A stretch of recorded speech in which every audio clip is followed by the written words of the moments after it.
थी। उधर सूचना पर मौके पर पहुंची रजपुरा पुलिस ने ट्रैक्टर को कब्जे में ले लिया था। बताया जाता है कि ट्रैक्टर बिहार का रहने वाला आदर्श कुमार नामक चालक चला रहा था। सावन में भदोही शहर से होकर गुजरने वाले कांवड़ श्रद्धालुओं के लिए शहर सज धज कर तैयार है। नगर पालिका परिषद भदोही की चेयरमैन नरगिस अतहर ने जहां शुक्रवार को औराई रोड रजपुरा पुरानी पुलिस चौकी के सामने कांवड़ यात्रियों के लिए शिविर का उद्घाटन किया है, उधर नगर पालिका परिषद भदोही के सफाई एवं खाद्य निरीक्षक मिथिलेश कुमार ने बताया कि अध्यक्ष के निर्देश पर कांवड़ियों के सुख सुविधाओं के लिए साफ सफाई, पेयजल, प्रकाश, चूने का छिड़काव, भदोही शहर के मेन रोड के 2 स्थानों पर मोबाइल शौचालय भी मौजूद रहेंगे। भदोही शहर के सरोही पेट्रोल पंप से रजपुरा मेन रोड होते हुए धौरौरा पुलिस चौकी तक शिवभक्त कांवड़ियों के लिए विशेष सुविधा मुहैया कराया जा रहा है। कांवड़ियों के स्वागत के लिए कुछ स्थानों पर लाल कारपेट भी बिछाए जाएंगे। शिवभक्त कांवड़ियों के लिए भदोही चेयरमैन के निर्देश पर विशेष तैयारियां की गई हैं। गांधी आश्रम के पीछे हरिहरगंज इलाके में मौजूद एक सिलाई की दुकान में आग लग गई थी। आग लगी की घटना में 2 सिलाई मशीन सहित हजारों रुपए का सामान जलकर राख हो गया है। घटना शुक्रवार की रात करीब 1 बजे की बताई गई है। ज्ञानपुर के ही गोपीपुर निवासी वली मोहम्मद गांधी आश्रम के पीछे किराए का कमरा लेकर कोट पैंट जैसे कपड़ों की सिलाई करते हैं। दुकान बंद कर वह घर चले गए। शुक्रवार की रात करीब 1 बजे अचानक दुकान में आग लग गई। पास पड़ोस के लोगों की सूचना पर वली मोहम्मद परिवार के संग दुकान पर पहुंचकर फौरन इसकी जानकारी फायर ब्रिगेड को दी थी, जहां मौके पर फायर ब्रिगेड की टीम पहुंची थी। मशक्कत के बाद आग पर काबू पाया गया, लेकिन तब तक दुकान में रखी सिलाई मशीन सहित चौकी, ग्राहकों के कपड़े आदि लगभग 2 लाख रुपए के सामान जलकर खाक हो गए थे। आग लगी की घटना में मकान को भी नुकसान पहुंचा था। आग लगने का कारण शॉर्ट सर्किट बताया गया है। औराई के करम तालाब के पास पुरानी रंजिश को लेकर 2 पक्षों में मारपीट हुई है। मारपीट में जहां आधा दर्जन लोग घायल हो गए हैं, वहीं औराई पुलिस ने इस मामले में 4 लोगों के खिलाफ अलग अलग धाराओं में मुकदमा दर्ज किया है। औराई के ही मोहम्मदपुर निवासी मतलूब शाह ने औराई थाने पर एक शिकायती पत्र देते हुए बताया कि उसका भतीजा फैयाज औराई मेन रोड पर सैलून की दुकान चलाता है। वह अपने सैलून की दुकान पर मौजूद था, तभी मोहम्मदपुर निवासी सैयद अली उर्फ मोनू, महमूद, सुड्डू, आबिद लाठी डंडा लेकर पहुंचे और फैयाज को मारने पीटने लगे। चीख पुकार पर परिवार के तालिब, नाजिम, फैज और खुद पहुंचे तो उसे भी मारपीट कर घायल कर दिया गया। घायलों का इलाज CSC औराई में कराया गया है। इस मामले में औराई पुलिस ने 4 के खिलाफ मुकदमा दर्ज कर लिया है। कोरोना के एक पेट्रोल पंप से कार सवार लगभग 13,000 रुपए का डीजल लेकर फरार हो गए। इस घटना से पेट्रोल पंप संचालकों में सनसनी फैल गई थी। कोरोना के चंदापुर निवासी जितेंद्र कुमार मिश्रा ने स्थानीय पुलिस को एक शिकायती पत्र देते हुए बताया कि शाम 4 बजे स्विफ्ट डिजायर कार से 2 लोग पहुंचे थे। एक कार चला रहा था, जबकि कार में बैठा एक व्यक्ति नीचे उतरा और 3 जर्किन में लगभग 144 लीटर डीजल फुल कराया। डीजल की जर्किन कार में रख वहां से कार सवार फरार हो गए। पेट्रोल पंप कर्मी सभा शंकर यादव ने रोकने का प्रयास किया तो कार सवार मौके से फरार हो गए थे। जितेंद्र कुमार मिश्रा ने बताया कि लगभग 12,774 रुपए का डीजल लेकर कार सवार भागे हैं। पूरी वारदात पेट्रोल पंप पर लगे CCTV कैमरे में कैद हुई है। पुलिस फुटेज के जरिए कार सवारों को तलाश करने में जुटी हुई है। शुक्रवार को 11 जुलाई से सावन माह की शुरुआत हो गई है, जो भगवान शिव को समर्पित और सबसे पवित्र महीनों में माना जाता है। यह महीना शिव भक्ति, व्रत और पूजा का विशेष समय होता है। सावन माह के पहले दिन देवनाथपुर बाजार से सटे सुंदरवन कटेबना में मौजूद श्री द्वादश ज्योतिर्लिंग संगम क्षेत्र श्री राम जानकी मंदिर परिसर में महारुद्र यज्ञ व रुद्राभिषेक का शुभारंभ किया गया है। मंदिर की पीठाधीश्वर माता राजलक्ष्मी मंदा के सानिध्य में 1 माह तक चलने वाला रुद्राभिषेक का शुक्रवार को शुभारंभ हो गया है। माता राजलक्ष्मी मंदा ने बताया कि इस माह में शिव की पूजा, व्रत, रुद्राभिषेक, मंत्र जाप विशेष फलदायी माने जाते हैं। शुक्रवार को श्री द्वादश ज्योतिर्लिंग संगम क्षेत्र देश की सबसे बड़ी मंदिर पर 1 माह का रुद्राभिषेक का शुभारंभ किया गया है। इस मौके पर गुरुजी समेत मंदिर के तमाम सेवादार भी मौजूद रहे। आंगनबाड़ी से मिलने वाले पुष्टाहार को लेकर भदोही में मारपीट हुई है। मारपीट में पुष्टाहार लेने वाले बच्चों के अभिभावकों व आंगनबाड़ी कार्यकर्ती सहित कुल 4 लोग घायल हुए हैं। घायलों का इलाज भदोही के सरकारी अस्पताल में कराया गया है। मामला भदोही शहर की रेवड़ा परसपुर का है। रेवड़ा परसपुर निवासी सुरेंद्र पाल का आरोप है कि उनके परिवार के 3 बच्चे आंगनबाड़ी में पढ़ते हैं, जहां की आंगनबाड़ी कार्यकर्ती अनीता देवी हैं।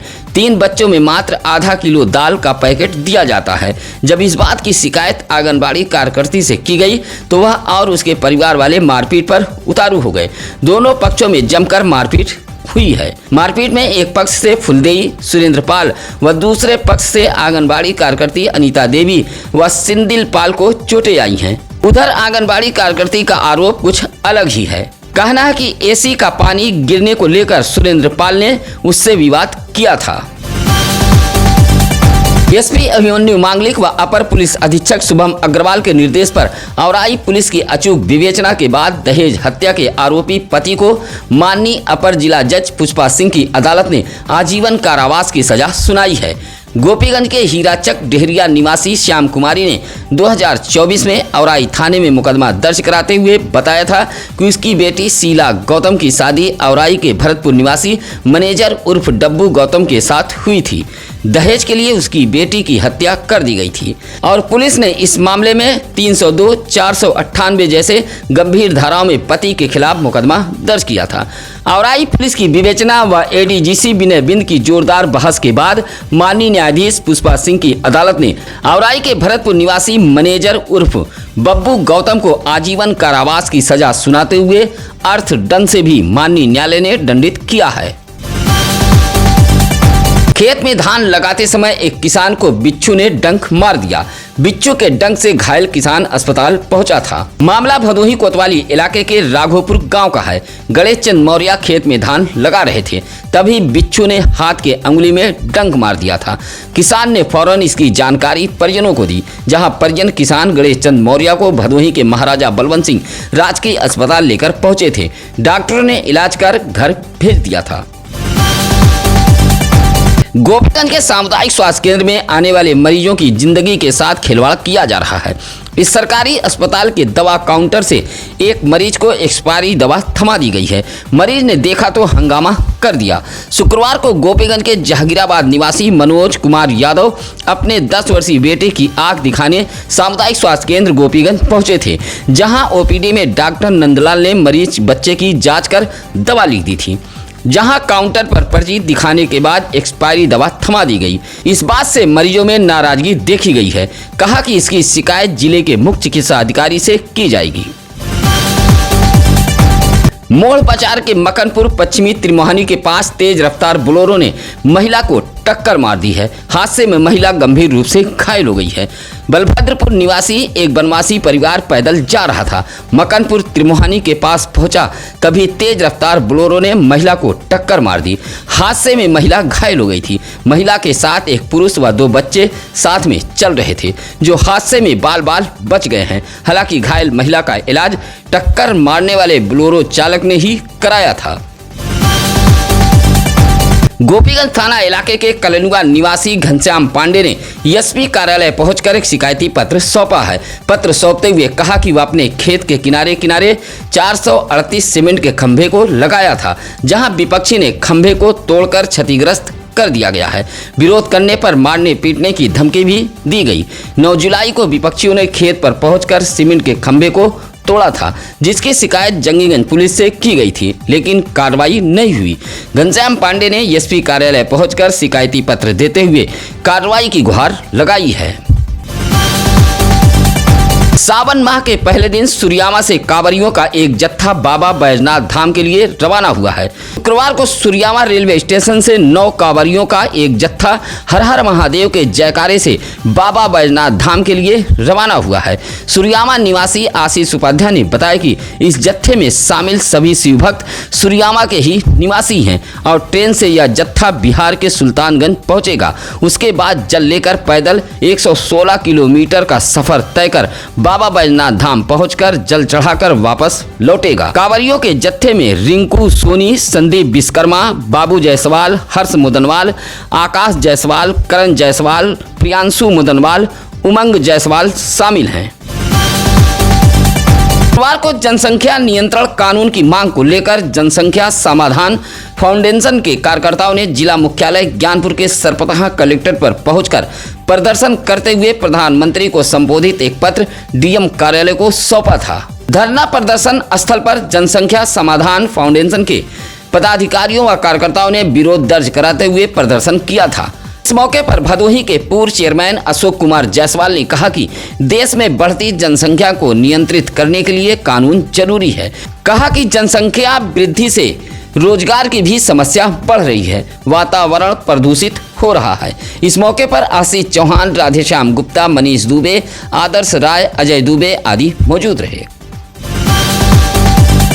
अधिकारी शैलेश कुमार के प्रयास से लगातार भदोही जिले में परिषदीय स्कूलों की हालत सुधर रही है। ऐसा ही एक परिषदीय स्कूल ICT लैब व स्मार्ट क्लास से लैस हुआ है। यह कंपोजिट विद्यालय ज्ञानपुर के भुड़की में मौजूद है, जहां शुक्रवार को ज्ञानपुर के खंड शिक्षा अधिकारी मनोज कुमार सिंह ने भुड़की कंपोजिट विद्यालय में मौजूद स्मार्ट क्लास व ICT लैब का फीता काटकर उद्घाटन किया है। इस मौके पर कंपोजिट विद्यालय के प्रधानाध्यापक मनोज कुमार उपाध्याय ने बताया कि स्कूल में मौजूद इस सुविधाओं से बच्चों का पढ़ाई के प्रति रुझान बढ़ेगा और बच्चे बेहतर माहौल महसूस करेंगे।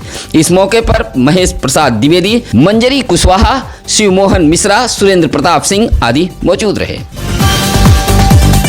भगवान शिव का प्रिय माह सावन का आगाज हो गया है। ऐसे में भदोही जिले का शिवालय भी भक्तिमय हो गया है। सावन माह के पहले दिन शुक्रवार को आवराई के माधो सिंह में मौजूद प्राचीन शिव मंदिर पर 108 हनुमान चालीसा का पाठ व भजन का आयोजन किया गया था। यह कार्यक्रम हिंदू युवा संगठन के बैनर तले आयोजित किया गया था। संगठन के संस्थापक अध्यक्ष नीतीश चौबे ने बताया कि प्रत्येक वर्ष सावन माह के पहले दिन माधो सिंह के इस प्राचीन शिव मंदिर पर हिंदू युवा संगठन के बैनर तले हनुमान चालीसा व भजन कीर्तन जैसे कार्यक्रम आयोजित कराए जाते हैं। इस कार्यक्रम में आसपास के काफी भक्तगण पहुंचते हैं। कार्यक्रम देर रात तक चलता रहा। भदोही जिले से होकर गुजरने वाली कावड़ यात्रा को लेकर मंडलायुक्त व पुलिस महानिरीक्षक RP सिंह ने पहले कलेक्ट्रेट सभागार में जिलाधिकारी शैलेश कुमार व SP अभिमन्यु मांगलिक के साथ बैठक की। बैठक में जिले के तमाम अधिकारी भी मौजूद रहे। उसके बाद DM SP के साथ इन दोनों अधिकारियों ने कावड़ रूट का भी निरीक्षण किया था। बैरिकेटिंग, साफ सफाई, प्रकाश, पेयजल, शौचालय आदि व्यवस्था भी अधिकारियों ने परखी थी। साथ ही कावड़ रूट पर पड़ने वाले ढाबों, रेस्टोरेंट में ताजे शुद्ध खाद्य पदार्थ भोजन रखने व रेट सूची चस्पा किए जाने का भी निर्देश दिया है। जिलाधिकारी ने सख्त हिदायत देते हुए कहा कि कावड़ मार्ग व शिव मंदिरों के आसपास गंदगी न हो, इसकी विशेष निगरानी की जाए। साथ ही पेयजल व प्रकाश व्यवस्था को भी दुरुस्त रखने का निर्देश दिया है। इसी तरह पुलिस अधीक्षक अभिमन्यु मांगलिक ने बताया कि राष्ट्रीय राजमार्ग पर सुरक्षा व्यवस्था के व्यापक इंतजाम किए गए हैं। यातायात नियमों का पालन न करने वाले 58 वाहनों का चालान किया गया है। पुलिस अधीक्षक अभिमन्यु मांगलिक व अपर पुलिस अधीक्षक शुभम अग्रवाल के निर्देश पर शुक्रवार को भदोही जनपद पुलिस ने यातायात नियमों का पालन कराने के लिए एक विशेष अभियान चलाया था। इस दौरान भदोही जनपद पुलिस ने जिले के अलग अलग स्थानों पर कुल 58 वाहनों का चालान किया है, जिसमें 52 दोपहिया व 6 4 पहिया वाहन शामिल हैं। पुलिस ने आम नागरिकों से यातायात नियमों का पालन करने की अपील की है। सत्यम न्यूज के दर्शक बंधुओं से निवेदन, अपील, गुजारिश है कि किसी भी खबर के लिए आप हमें बेहिचक फोन कर सकते हैं। बच्चों के जन्मदिन की खबरों के लिए कार्यक्रम से पहले सत्यम न्यूज पर फ्लैश हो रहे नंबरों पर फोन जरूर कर लें। खबरें अच्छी लगे तो लाइक, कमेंट, शेयर कर हमारे टीम का हौसला बढ़ाते रहें। इसी के साथ अब नसीर कुरैशी को दीजिए इजाजत। नमस्कार, आदाब। ताज़ा खबरों के लिए सत्यम न्यूज़ को सब्सक्राइब करें।